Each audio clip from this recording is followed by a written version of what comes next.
Welcome to Living Free in Tennessee, where we talk about building the life you choose on your terms. Today is Monday, April 3rd, 23, and this is episode 718 of Living Free in Tennessee. And I forgot what year it was apparently this morning. So it's been kind of an interesting transition back into the Holler Homestead after SelfReliance Festival. I took a bit of a light week last week to the best of my ability and tried to get time in on getting the kitchen back together because that is the hub of the house. And at the same time, we had tactical out with pneumonia. So I was doing a few extra things on the homestead, not a ton. So it was a little bit of a weird week last week. Apparently that's landed me, and I went back in time and it's last year now. Anyway, every time we have a major weather incident like we had this Friday, where tornadoes tear across the country and they hit Tennessee as well as other places, especially if death is caused, I get questions about how can you live in Tornado Alley? And I don't think I'm really in Tornado Alley. Like, I looked at the chart and I'm pretty sure, yes, we have tornado risk, but it's not exactly what we would define as Tornado Alley. But people ask me that anyway. And they ask these questions if there's a hurricane, if there's an earthquake, if there's a flood in a flood-prone area, blizzards. It's just like, how can you stay there? I could never live there. People say that. So today, good morning, Martins and family. I was going to just talk about what it's like to live in a tornado-prone area and what we do to prepare for them here. And, when I moved here, I didn't even think about that part. Right? Like, I guess I had heard tornadoes were a thing. And the year I moved here, like my first weekend in Tennessee, there were tornado warnings. It was actually a tornado watch. And I was renting a bedroom in somebody's house in an upstairs. So I went downstairs and hung out in the garage. I didn't know what else to do. So I just hung out in the garage, which would have been probably not the best place to be, but I didn't know what else to do. And then the next day, I asked the person that I work with, like, what do I do? And he said, like, that wasn't that big of a storm. And within a month, he was driving and I said, okay, so the tornado sirens are going off right now. We're driving to this printer. And I said, so to me as an Oregonian, that sky looks like rain. It doesn't look, I didn't see anything purple or green or anything. And he said, well, that looks like trouble to me because, like, right here, and he points, and it's like right where our printer was. That's where I would expect something to happen. Well, as he was doing that, a tornado touched down, and I probably saw it, but I didn't know what I was seeing. And when we got to the printer's office, a tornado had touched down on the printer. And so we proceeded to walk through total devastation after that, and that made me even more afraid of tornadoes. Luckily, the printer had a really heavy printing press, and they said they just dove under it, like everybody was fine. This is not one where a lot of people died. It just made a lot of destruction. And then I thought, well, I guess I better learn about tornadoes. So 15 years later, I am still living in tornado land and have not moved. So I'm going to talk a little bit about thought process, what we prepare for, like how we prepare for them, and the most important things to keep in mind if you live in a tornado-prone area. And I'm using tornado-prone because it's like they do come through every year. We get some touchdowns somewhere in the state of Tennessee. Before we jump into that, though, I want to talk about our featured event of today's show, and that is the 2023 Permaculture Technology Jamboree in Missoula, Montana at Wheaton Labs, put on by Paul Wheaton and his crew over there at permies.com. It is this summer in Montana, and I can tell you this: I've been in Montana in the summer. It can be warm, but it's nothing like being in hot, humid Tennessee. It's actually a great place to go camping in the heat of summer here to kind of get out of it, So instead of being snowbirds, you be the opposite of snowbirds, right? Anyway, Paul Wheaton is doing this July 3rd through 14th with multiple tracks, and tickets range from like $1,600 to $2,500 depending on what you do. It's 13th through 14th, so that's a good 11 day period. And they go in depth on a number of things. There are multiple tracks you can participate in. You can add a skip program to your experience there. There's all sorts of stuff. It's typical permies.com. But they're going to be focusing on natural building, cooking and preserving, homesteading, beekeeping, and all of the rocket mass things. It's going to be a big old fun event. That is over at wheaton-labs.com/permaculture-tech. And if that's like way too much to remember, I have put a link in the show notes. It's also on the YouTube notes. And if you click that link, I, in fact, get a small commission, just FYI. So, it does give me a kickback if you go there. That is not why I'm highlighting this event. We have had an affiliate relationship with Paul Wheaton for a while. And so every time we promote something, there's something that kicks back if somebody buys. Just full transparency there. I think it's going to be really cool. I'm thinking about going. I'll be making that decision this week, but I wanted to throw it out there while they still have early bird pricing. I actually clicked on a ticket to see, and it was like early bird price is $1,200 for 10, and then it goes up to $1,600, right? And it came back at under $1,000. It was well under $1,000, and I was like, okay, I don't even know what that's about. So there might be a special going on right now. I would definitely click on that and see. I mean, if you want to go get your ticket early bird, you might as well get it cheaper, right? That's over at wheaton-labs.com/permaculture-tech. Also, I wanted to thank today's show sponsor, and it's a new one, Strong Roots Resources out of the Knoxville area. That's Kerry Brown, for those of you who've met him. Strong Roots Resources wanted to sign on mid-month last month, and I didn't think I could do a good enough job adding them because I always had my head in SelfReliance Festival, and I'm really thankful for them signing up. What Kerry Brown at Strong Root Resources does is he helps people build food freedom outside your front door by using permaculture to help you decide what your priorities are and choose where to plant things and what to do. He provides permaculture assessments and support. He has different package levels, starting with like a $400 level where you just get the assessment, all the way up to support for a whole year. You can check that out at strongrootsresources.com. They also do events, and they host a homesteaders swap meet every quarter, and they're doing other training events there as well. That's over on his website, strongrootsresources.com. Finally, if you want to send in a frugality tip in particular, I have none right now, or anything else, you can do that. Just send an email to me, Nicole at livingfreeintennessee.com. That's NICOLE at livingfreeintennessee.com, or go to livingfreeintennessee.com, click on contact, and those emails come to me. I will say that I got a number of follow-up emails from SelfReliance Festival last week, and I haven't really answered any of them.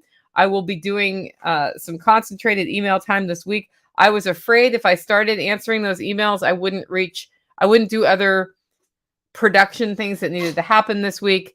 And I will say I selfishly was trying to facilitate the reconnection with my kitchen this week, which happened. We'll talk about that in a little bit on the show.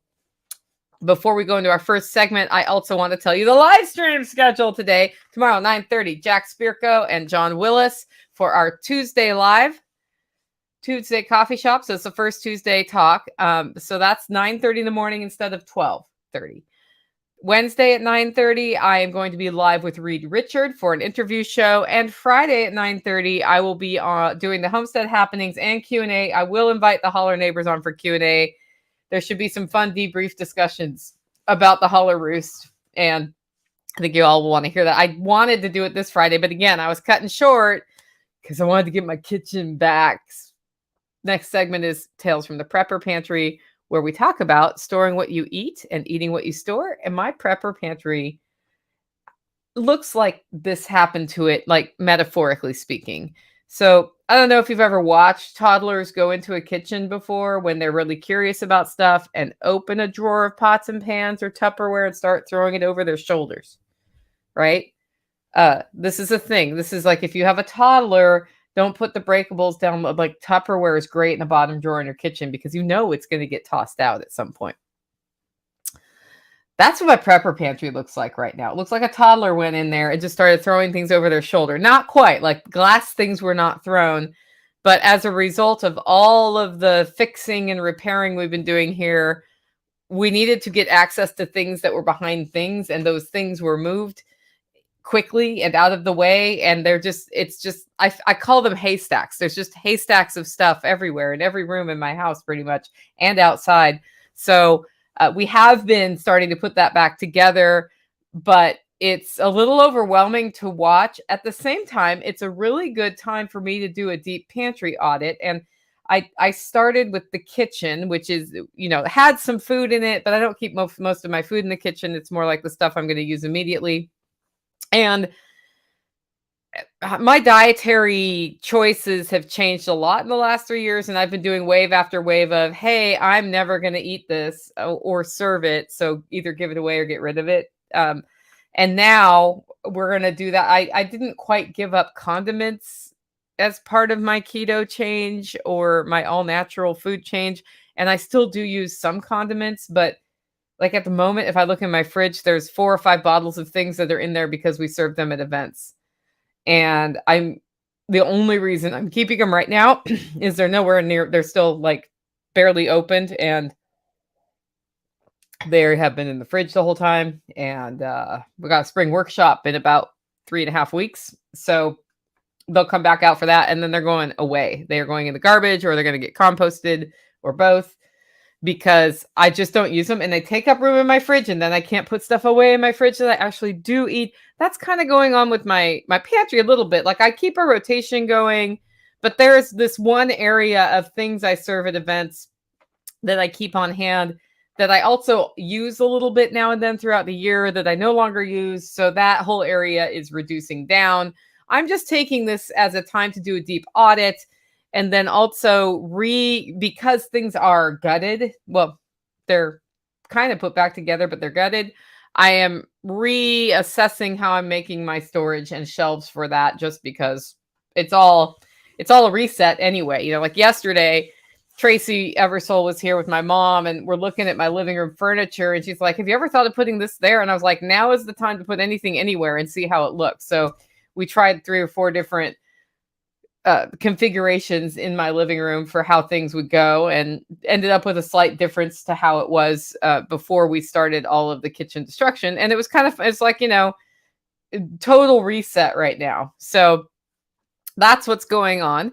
The kitchen normalcy has finally returned. Anybody who was at SRF or has talked to me in the last 4 weeks knows that I have felt completely overwhelmed and discombobulated in my home, because it has been in the process of being repaired and stuff's everywhere. And it would get to the point where I would put a coffee cup down with my coffee, go outside, do something, come back in, and I literally can't find my coffee cup because there's so much everything everywhere and nothing anywhere where it should be, that I couldn't find my coffee cup or anything else I put down. So we kind of, I controlled some of that. Like right before SRF, we got one wave done, but now that there is a functioning sink and counters and all of that, we had to take everything out of all the boxes or whatnot that had been taken out, look at what few cabinets are left, because most of my cabinets are gone. And so like that kind of drawer storage doesn't exist, but I have restaurant work tables and there's a shelf under them. And really think about 2 things. One, well, a couple of things, 3 things. One, do I really want whatever it is in my hand? And so Goodwill stuff is piled in my car right now. 2, do I use it on the regular basis in my kitchen, or is it here because I do events? All the event stuff got segregated and taken out of my kitchen, and we're putting that in bins to come out when events happen, so that doesn't take up space in my kitchen. And then 3, we looked at what was left and how it could be organized. By we, I mean Tracy and Mama Sauce, because also what has happened is that my roasting helper gave notice and left, and I am back to doing 100% of that. As a result of that, I've changed my schedule to roasting on Sundays, so that Monday all the orders are out. So I'm not trying to do this podcast and roast all my orders, which like Monday is one of my biggest roasting days was one of my biggest roasting days of the week. So I've changed my schedule again. So I'm working more, like primarily working on podcast and holler roast Sunday through Thursday. And then I do that live stream Friday. I'm out, and then I go do the homestead stuff mostly for Friday and Saturday. And this is the first week of doing that. So I was like, I really want to get my kitchen back together, but I have a boatload of orders that have to go out Monday. And I'm supposed to drive to Camden Monday after the podcast. And if I don't do the roasting, then I will spend all day roasting and blah, like it was this whole thing. So they came in, and it was actually pretty cool because the decisions they made about what to keep and what not to keep were even more brutal than mine. And so there was sort of like this review process of, do you really want these things? And I was like, nah, just get rid of them. So that was pretty cool. And they got it all arranged, and the living room all arranged, and Tracy was sweeping. Like, there was epic amounts of dust around, and got it so that we could actually be in the house and functioning kitchen by the end of the day Sunday. I'm pretty sure they each put 6 hours in, so that's like 12 hours total of man hours that went into getting this done, and pieces restored in the house. There are more pieces to put back together, but with that foundation in place, for me, I can actually, have tea when we want tea, cook the meals that are supposed to be being cooked, and all of that stuff. That just makes it so the rest of it is easier for me to handle, because I talk about this all the time. If your house isn't in order, it's very hard to keep anything in order. And so with the living room and kitchen, which were the highest traffic areas in my house, and the place from which all the functioning things function, with that out of whack for 4 weeks, I really felt on a very visceral level how true that statement is, that when your house isn't functioning, nothing's functioning. So we're just getting back to normalcy.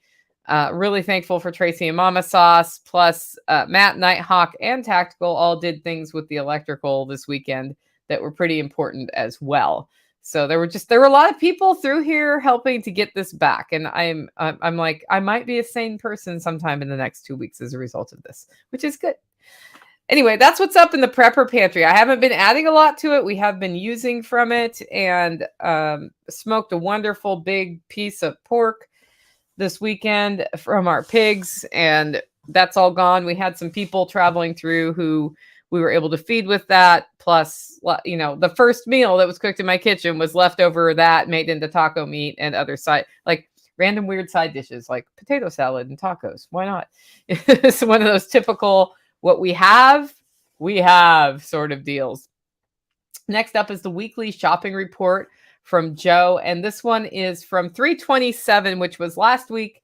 But since we didn't do a Monday show last week, we didn't get this one, and I haven't gotten this week. So I thought we'll just do last week. Saturday's trip included a couple of extra stops as well as the week before. Dollar Tree was first. We've been buying single-use applications of super glue there, which has avoided a lot of waste. And that is a really good trick. They make these packages of these tiny little super glue bottles. And so when you need super glue for something like livestock or a skin wound, if you have to use it on that, or anything else, you can just open it. Like if you break a nail the wrong way down the nail, you can put super glue on that slit, and it keeps your nail from becoming infected. If you sterilize it first, guys, but it keeps it from doing weird things because it's cut in half. So I always keep some of those on hand here too. And that does avoid a lot of waste, because when you open a whole tube, but you don't have a lot of use for super glue, then it just dries up eventually. Anyway, the coolers were all in good shape, all pretty much full. Other shelves were also well stocked. For those interested, they now have seed packets. Our second stop was a little ethnic Mexican store we visit from time to time for things that Sonia particularly likes, such as plantain and vanilla flavoring that she adds to her coffee. I like their small bags of pasta noodles. Here we paid the price for a late start on our day because it was lunchtime and the store was packed. The shelves are always full. I love grocers like that. There's a really cool Asian market in Cookville that somebody turned me on to, that I was like, this is great. And they have coolers and coolers and coolers full of interesting seafood.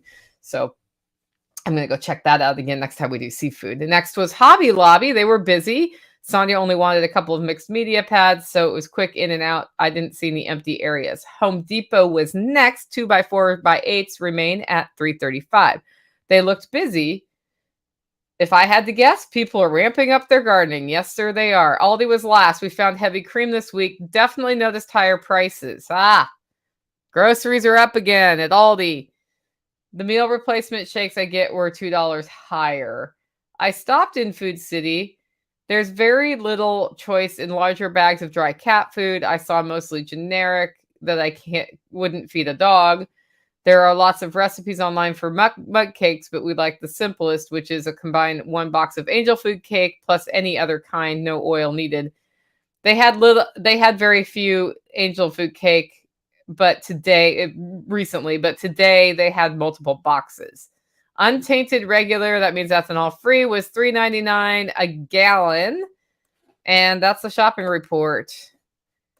Ooh, Hobby Lobby. I could spend all day in there. Yeah. Yeah, I don't go in places where I might spend money on things I'm not going to like. Hobby Lobby is where you spend money on intentions. And it's very important when you have intentions to finish your intentions. However, I turn those into someday intentions. I put the word someday, I'm gonna, in front of the intentions I buy at Hobby Lobby, and I end up with someday intentions in piles all over my house. So I'm only allowed in there if it's like, okay, I'm committed to buying the thing, doing the thing, and finishing the thing, right? Intentions, someday intentions, little piles of someday all over your house. It really can get in your way. Okay. The frugality tip this week is empty because I don't have any, but here's the thing. I haven't looked at my email very closely in a week, and I feel like I saw a big old list of them come maybe from Janet. So I'm going to go back. Like this week, I have 2-hour blocks set aside to go through all email. If I don't find those by the end of the week, Janet, if you sent it in or whoever did send it in, resend it because I've got there's a backlog of email after SelfReliance Festival. And hopefully I haven't lost it or access. Sometimes what happens is I pocket archive things. And I did have email on my phone last week. I usually don't have email on my phone at all because otherwise I'll check on my phone and then I won't answer. That's how I don't answer people. So taking that back off my phone after today's trip and then getting back to like, I am committed to email. I do all the email things on my desk, right? So no frugality tip this week. Hopefully we'll be back up with those next week. Next up is Operation Independence. This is where we talk about building local ongoing revenue into our lives, as well as, making changes that mean we don't have to earn the money to pay the guy to pay the taxes on the money to pay, you know what I'm saying? So this week, Holler Roost went up. And if you were paying attention on YouTube, I just live streamed all day. It was actually great. I didn't look at my phone all day Saturday because it was outside live streaming this build. And Steve and Nighthawk and Tracy were all out there putting together the Holler Roost. And it's all up except for the roofing material is not on it. It's been painted. And the color I chose, I thought was a darker gray than it is. So it looks white right now. It's like a gray white, but it's mostly white. And I had been considering that color for my house. And now that I see it on Holler Roost, I like it. I want my house a slightly darker shade of gray. Because what's going to happen is dust in the air is going to hit the house and it will look dirty if I choose too light of a color gray. So anyway, this one, it's all up and running and it's super exciting. So they surprised me at the end of the day with a custom made sign on the outside that has pictures of a big chicken and a little chicken. It says Holler Roost LFTN. So that was super cool. And I said it was going to be the thumbnail of today's episode, but Mama Sauce took the pictures and I don't have them right now. So it will end up being the thumbnail of Friday's episode for the Homestead Happening. And I was like super excited about it. There's some more steps to do before it's done, but what will happen is the meat birds that arrived over the weekend will end up, they're brooding in a small brooder now, but they get big quickly. They'll move there for the second phase of brooding before they go out to the chicken tractor and start grazing on the grass. And it's going to be very nice to have that. I was joking all weekend. I'm like, oh, thanks for making my new studio. And Steve's like, what? You putting the chickens in your bedroom? I was like, no, I'm not going to do that. That'd be gross. But yes. So here's what's up. And here's why this is under Operation Independence. Like I'm very excited about this new system of using the chickens more purposefully to compost. And what we do, it's a big pasture. And it's divided in half so they can work one side one year and work the other side the other year. And we can grow things that chickens and other animals here can eat on the side that they worked the year before. At the same time, I no longer have pigs. We've gotten rid of all pigs from the homestead, and we now raise sheep. And this means that I no longer can take all the table scraps and just throw it to the pigs who love table scraps. So I have a problem. Like, I can compost it traditional style, right? But I really liked how the pigs composted it immediately. And I do have compost piles going here. We have human manure piles going here. We have all this stuff going on. And I decided, well, I can feed it to the chickens. They'll eat whatever they want. And then the rest will compost into the ground. We can add carbon material like wood chips in there for them to do compost. And that would be a way to deal with one of my waste streams, which I prefer to deal with waste streams here if I can. And that's an obvious low-hanging fruit waste stream to deal with is your food scraps. And the byproduct is eggs. So then we're going to be dealing with our garbage. We're going to be getting compost. We're going to be growing food in the pastures and with less work because the chickens do the work. And then our byproduct is eggs, which we can sell. So I'm basically going back into the egg selling business, which I hated doing before. And it's because I needed to deliver the eggs. So I don't like being a deliverer as a primary duty. Like, I deliver coffee to a couple people who are on my way to places, and I do it when I'm on my way to places. But in general, do not want to be a delivery driver. And what was happening with the eggs is I was having to meet people all over the county. And for one dozen, $5 a dozen eggs, it's just not worth it. So we'll be selling them from here. I may distribute them through some other hub-like locations. And if they don't sell super well, I don't care, because I'm getting all of that other value, and I can feed the eggs to the dogs. I can freeze dry the eggs. I feed eggs that are grown here to workshop participants or any other events when we're doing eggs. We don't buy eggs at the store. In fact, right now, because I'm a little low on duck eggs, usually we have 300 duck eggs about now. I'm working with the Eversoles on using their eggs, and then I'm going to reach out to one other source and see if I can buy 150 eggs from them for the spring workshop at the end of this month. And I'm figuring, like, if I tell them now, maybe they'll have 150 eggs. We need 3. What do we need? I need 300. I need almost 400 eggs for the spring workshop based on what we usually go through at breakfast. Yeah, about 400 eggs. So it's something that this year, I think we're looking at multiple sources for that. And the ducks are laying, but they're also setting eggs. And the two that are setting eggs, yeah. So have you looked at how Billy at Permapastures does food scraps, including meat stuff, with his chicken tractor on steroids? That's basically, yeah, I have seen that from Billy, and I think it's awesome. I'm doing it a little bit different because I'm not tractoring the chickens. I am leaving them with a pasture side to side, but it's basically that's what we're doing. And the reason I haven't done that where in the tractors, the dogs are so interested in the compost that they will get it, and in that fenced area they won't get it. So it becomes something that you can just do. So it's, as I said, it's food, it's composting it, and they will eat anything, and that does include meat scraps. I have fed chickens meat scraps for years because they will literally eat anything you watch them. If they find a rodent in the yard, they'll eat that. That's just what they do. So that's Operation Independence. It's time for the main topic of today's show. And the real reason you're here, except for a lot of you are here for all of the weekly updates on Monday, but whatever. It's like the first half of my show. Main topic is, how can you live in tornado country? We had weather this weekend. So Friday of SelfReliance Festival, we had weather, but nothing like what was happening this Friday. So I got up and I was like, okay, recording my show, driving to Camden, right? Excuse me while I cough. And figured I would just, because I'm getting loads of things that we used at the event in Camden back here for my event at the end of this month. Probably should have done that as my featured event today, but whatever. And John Willis was like, I assume you're not coming today because of the weather. And I was like, weather? Looked at my app. What weather? And I was like, oh, my phone thinks I'm in California.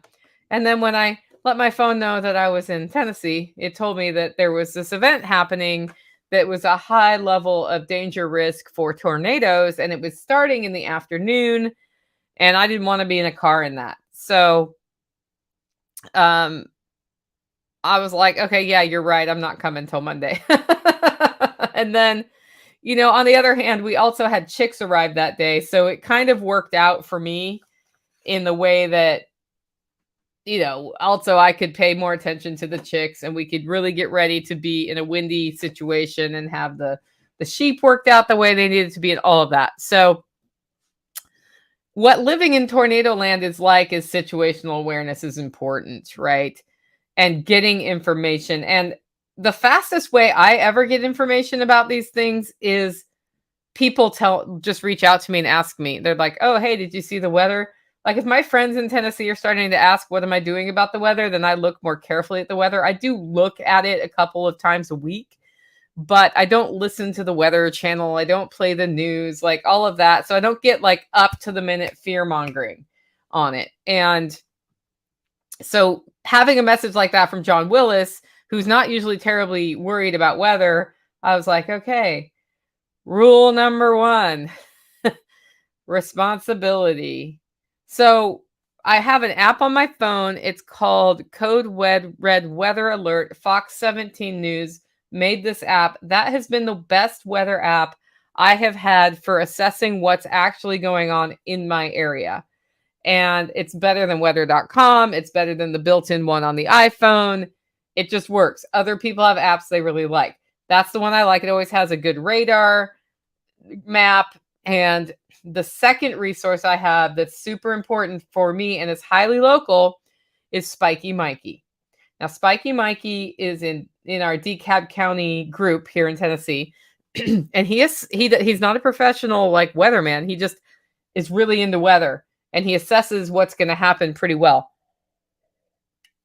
And so I immediately went to Facebook, looked at the group, saw what Spiky Mikey had to say, and he's been talking about it for 2 days. And I was not paying attention to social media last week. We had communications problem because of the weather the week before, all sorts of stuff going on here. So I checked out what he had to say. He was like, indeed, you do not want to be driving around in this. And I was like, maybe I don't want to be driving around in this. So situational awareness and getting information is super important. And then a lot of us, when we hear there's going to be tornadoes or we're under tornado watch, we, instead of hiding in the bathroom, we do look for the tornadoes, or we're interested in seeing what's outside, because often when tornadoes come, or weather that could produce tornadoes, you can actually see really cool lightning and lots of rain happening at once and hail and wind sideways. And that's great until something hits you in the face. But like, I think when you live somewhere like Tennessee or Oklahoma or somewhere where tornadoes happen, there's a certain amount of, okay, I kind of want to see what's going on. And a certain amount of some of that initial fear one would have if you didn't live in a tornado place and you moved to a tornado place reduces. However, we are responsible for taking care of ourselves and staying alive through these events, right? So we'll joke about, hey, I'm going to go chase tornadoes, or I'm just going to stand outside naked or whatever. People joke about how I'm a big man, I'm not going to worry about no tornado. But we also do take responsibility for our well-being. And a couple of ways you do this is, for example, I was supposed to, and I told John I was coming. I'm coming to Camden, and I canceled that last minute. And it can seem really flaky if somebody's canceling things due to weather. But it's better to cancel the trip and look stupid than to be in your car on I-40 or 840 or wherever when a tornado touches down and you have absolutely no protection. You do not want to be in your car. I mean, like if you have nothing else, I guess maybe you want to be in your car, but your car could be picked up and thrown. I saw a man with a stop sign wedged at this level in his car. Luckily, he ducked, so it did not go through him, but it was all the way through his seat. Like the stop sign had been turned into a decapitating thing had he been there. Uh, yeah, we had somebody have a tree fall on their car on the way to SelfReliance Festival because they were driving through that. All sorts of things can happen. And taking responsibility for your well-being means I see the weather situation and I'm not going out in it. I had to make this. I was asked to speak at the Chattanooga Voluntarists Society in January of last year, and I was going down to speak, or I was supposed to go down to speak, and like ice storm hit, or it was gonna ice, and I was like, well, I'm not making it down because I'm not driving over that pass in the ice. And they're like, what are you talking about? So Chattanooga got hardly anything. The problem was between me and Chattanooga was ice. And I don't know about you, but driving in ice is not something I like to do. That puts me out in the middle of nowhere on a country road with my car in the ditch. So I ended up speaking a couple of months later, a month or two later. And it was really funny because we almost got ice that time. And last time I went to the Chattanooga Voluntarists Society, which was that February? Yeah, I was there in February. We had more crazy, we had tornadic weather the next morning when I was supposed to be driving home, and I was supposed to stay a little longer, and I left super early so I could get home before that. So that's what I mean by you learn to take responsibility for your own well-being. And another way you do that is figure out what you would do. Like think through, what would I do if a tornado was near my house? Like, where would I go in the house? How would I protect myself? How would I protect my animals? Would I go away and to a shelter during a tornado watch so that I didn't end up in my house? Like, is my house the wrong place to be? Or am I just going to like hopefully ride this one out? When I built my house, did I put it in the right place on my property? That's all things to think about when you want to take responsibility. But really, you can avoid a lot of problems by not being places where the problems are. And the other thing that, so when weather rolls through like it did Friday, I'm also on a rolling list of people communicating about, are you okay? Or this is what I'm seeing. And I find that to be more helpful than the news coverage. So because we have in the LFTN Freedom Cell, in the SRF community, in the LFTN community, in the SOE community, in the TSP community, all of those communities. In fact, in the Homesteaders of Middle Tennessee community, we have people all over the state seeing what's going on. And so they will say, like, you'll see, oh, we're under tornado warning in this town. And then you can tailor your search for, okay, what's going on. I think Woodbury got a tornado on the ground on Friday, and that was heading kind of our direction, but it looked like it was going to go south of us. But that was one I wanted to pay attention to, for example. And also Hartsville had one that I was like, oops, that's a friend of mine's up there, so I better reach out to them. So that's going on the whole time. On my Zello network, people are just talking. We have a Tennessee specific group so that we don't chatter up the TSP one. And, hardly anything ever gets said on it except for in the middle of the night, one of our people on that network saw a tornado touch down, and he's since sent a bunch of pictures of the devastation. So it was within 2 miles of his house, and that's scary. So in the middle of the night, all I hear is blah, blah, blah, blah about this. And I'm like, well, I thought my phone was on silent, but apparently that message got through. So Facebook, people are posting there's something on the ground here, or we're under warning there. And here's what happens, guys. If you depend on a phone app to give you tornado warnings, it will fail. So having that as a backup resource is helpful. Having weather radio is also helpful. We'll talk about that at a different section. Telegram was full of people just giving updates. And then I was reaching out just to people on the side to see how they were doing. They were reaching out to me. The weather radio is something I added a couple years ago to my house because I realized in 2020, March 3rd, 2020, we had the tornadoes come through Cookeville and knock out all communications. I realized that would still work in that scenario. And it has a radio, so I can listen to the radio without having to go to my car to listen to the radio because my house does not have another. Well, I actually have another AM FM radio now, but I did not at that time. And so what I had to do to have that work, I had to program it for my geography. So a lot of them will GPS locate where you are. and set up your channels. But the problem is where I am, the weather stations I want to listen to are kind of specific, and the official setup based on my location would target things to the south of me, but not to the north of me. And I'm at the very northern part of my county. And so I set up the county to the north of me too, like their radio stations. That took a little while to figure out how to do, but I was able to do it. It took me about an hour to figure out like which stations, how to program them right. And I made a mistake when I programmed the thing, and I accidentally set a 6 a.m. alarm. Also, my radio thinks it's 2024, but anyway, a 6 a.m. alarm. And it just goes off every morning at 6. So most of the time my volume's turned down. When there's weather happening, I turn the volume up. And last Friday night, didn't get very much sleep because I thought it was important to have the weather radio on, because it was clear that this was already causing destruction in Arkansas, in Memphis, in other places.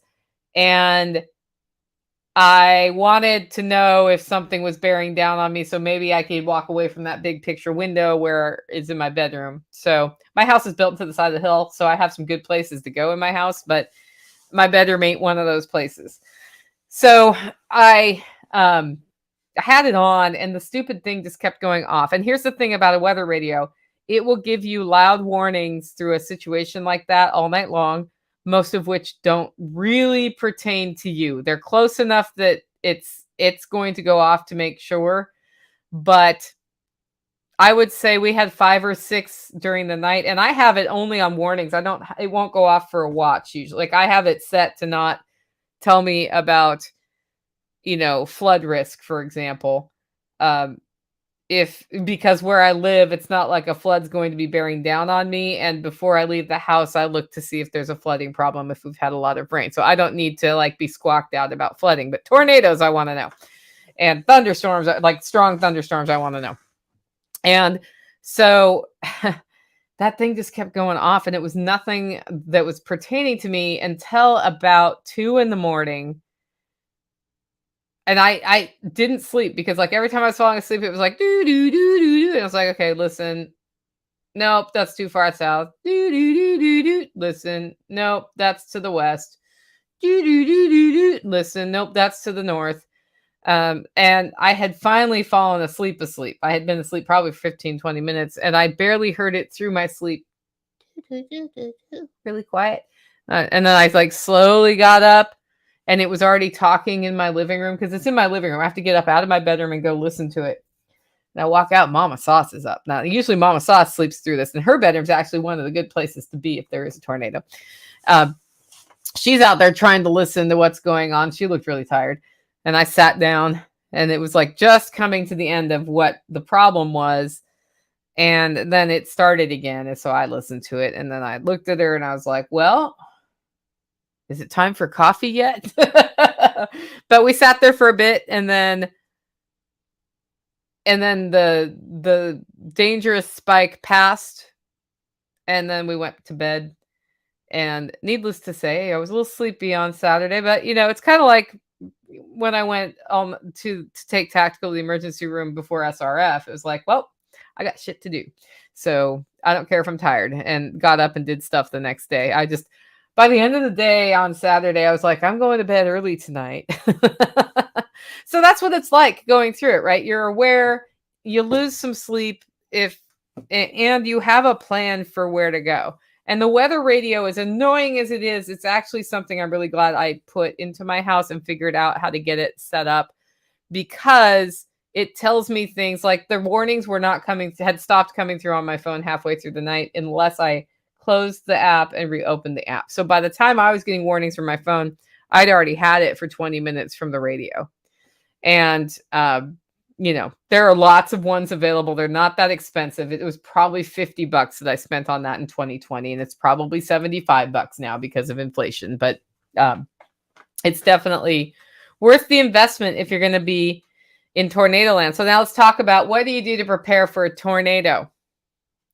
Does anybody do anything special to prepare for tornadoes? I prepare for tornadoes and ice storms in Tennessee as part of my normal preparations, because those are the things most likely to have an impact on my life. as a result of being prepared for those things, I am prepared for much crazier, more destructive things. Okay. So avoidance is the number one goal in a tornado. And that means having your house at the tip of a mountain in a tornado spot that's nice and flat and open may not be the best choice of house to buy or place to put your house on your land. When I first moved here, I'm in a holler. And I kept looking at the ridge going, I'd really like to have a house up there because I could see the lake. I could have this wonderful view. And I had sort of like house envy every time I saw people on the ridge. Having gone through a few tornadic things and ice storms, I now think in Tennessee, perhaps ridge living is not the best personal choice if I want to avoid problems. Building quality is a big one, right? And somebody's saying in the comments, go in the basement. There's no basement here. It would be very hard to dig a basement, but I do have a tunnel. And I didn't know I had a tunnel when I bought the house, but then I found the tunnel and I made access to the tunnel from inside my house as well as outside my house. So if I really need to go somewhere, I can go in that tunnel and I have a second exit. So if one gets blocked, I have a better chance for that.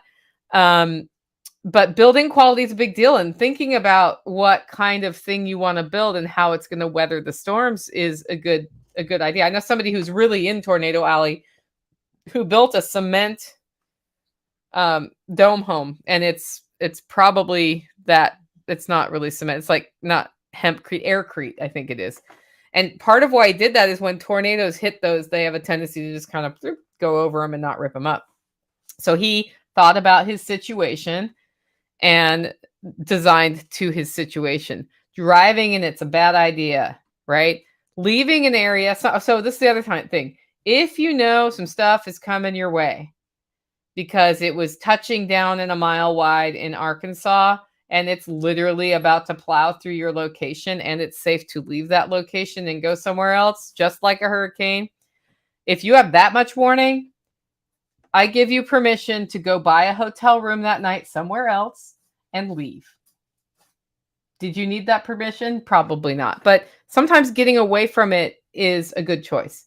Sometimes getting away from an ice storm is a good choice. Sometimes getting away from a hurricane is a good choice. Sometimes you can't.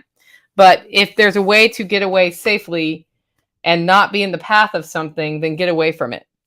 And knowing what that looks like is important. And then if you're going to stay in the area, know what you need to do to stay in the area as safely as possible. The other thing is knowing the likelihood of it happening to you is super important.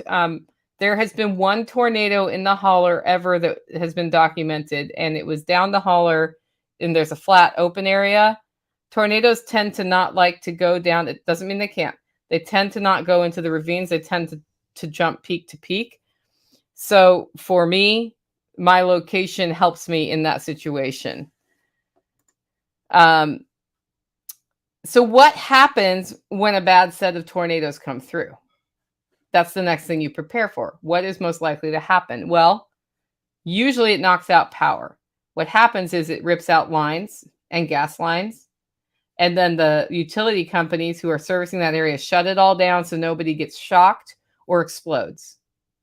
So even if you're not hit by the tornado, if you're near an area where that has happened, you need to be ready to be out of power for quite a long time. Because if it's very destructive, especially now with supply chain issues, right?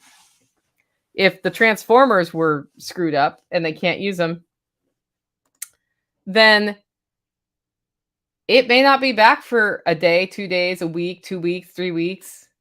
And then when you live where I do, where you're not super high priority electrical service area, you're last. Like if they're going to restore service to Smithville, Tennessee, or the Holler Homestead, they're going to do Smithville, Tennessee first, right? So that's important to know. So be prepared for that. Be prepared for road closures. If tornadoes tear through and rip up houses and throw them all over the road, you can't go through the road. So knowing alternative ways to get in and out, if you need to get in and out, are important, right? And it might be important to be able to use roads to go help people. So need for assistance. Know what your community assistance needs are. Know what you're going to do if you need assistance. And And the other thing that goes off in tornadoes is water. So being able to make potable water from whatever you have or have access to your store water is important. Now, if a tornado hits your house, everything that you have prepared to have in your house is probably scattered all over 4 counties. And this goes to the mindset of what we do as a community in a tornado.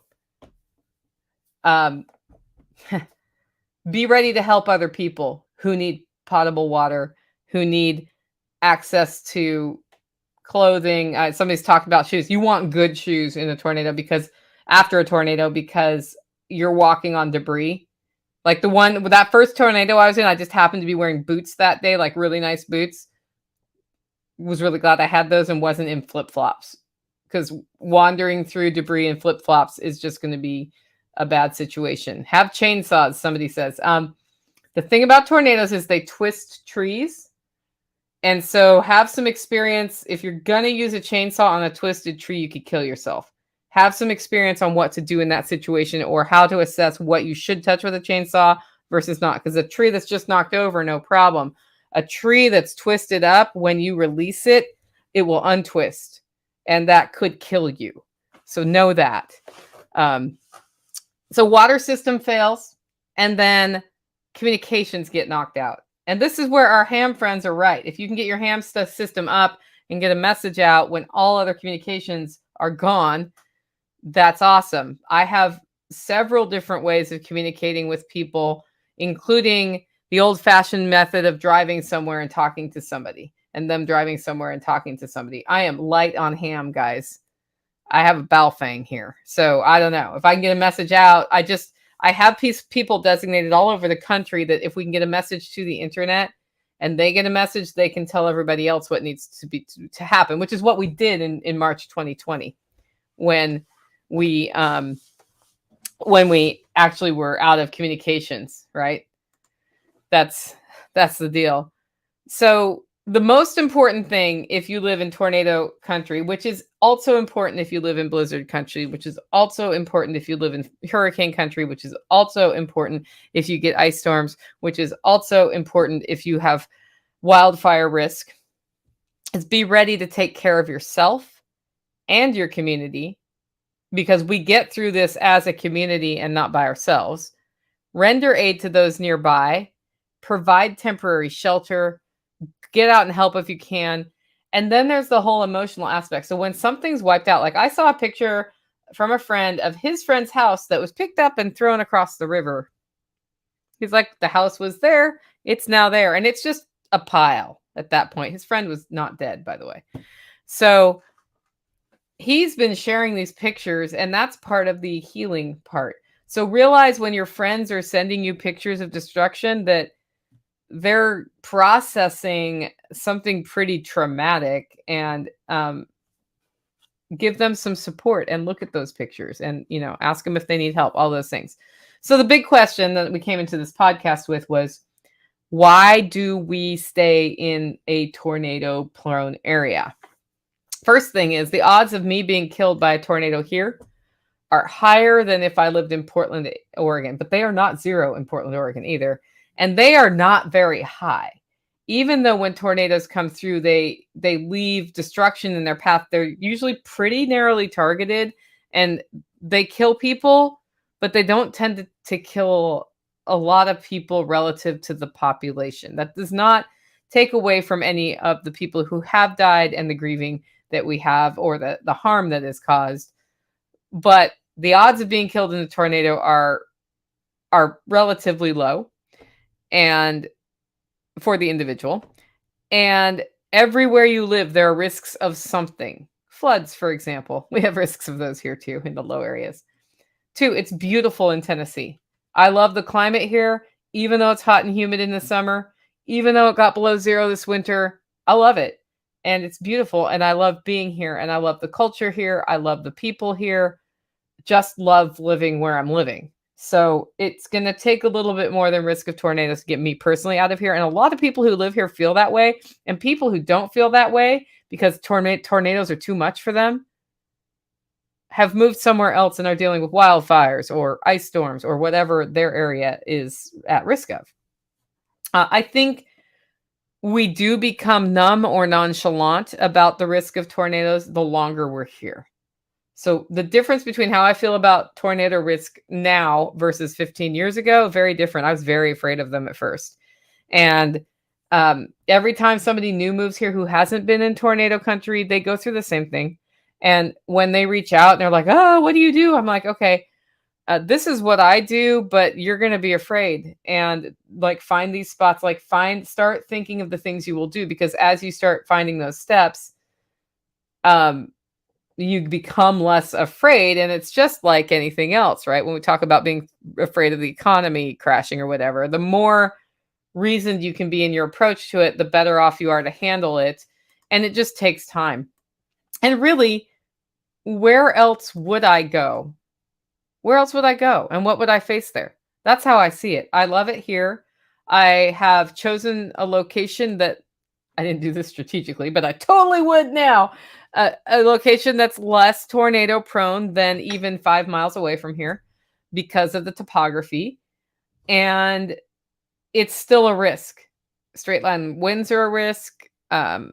Tornado could touch down and like nail my house. It's just, where else would I go and what would those risks be? And then why would I move? And I think that's literally it. It's just I've been here long enough. So what about you? Would you say somewhere where tornadoes might happen if you knew they might happen? Or do you prefer a different risk? If you like the show and want to support the work I'm doing here, you can support me in 2 ways. 1, get your coffee at hollowroast.com. 2, consider becoming a member. That's over at livingfreeintennessee.com. We will be doing a webinar shortly for members on how to do a deep pantry audit and redo when your life has changed and when your needs have changed. So I think you might be interested in that if you're into pantry management like I am. We'll have a bunch of other webinars coming out soon. With that, guys, go out and make it a great week.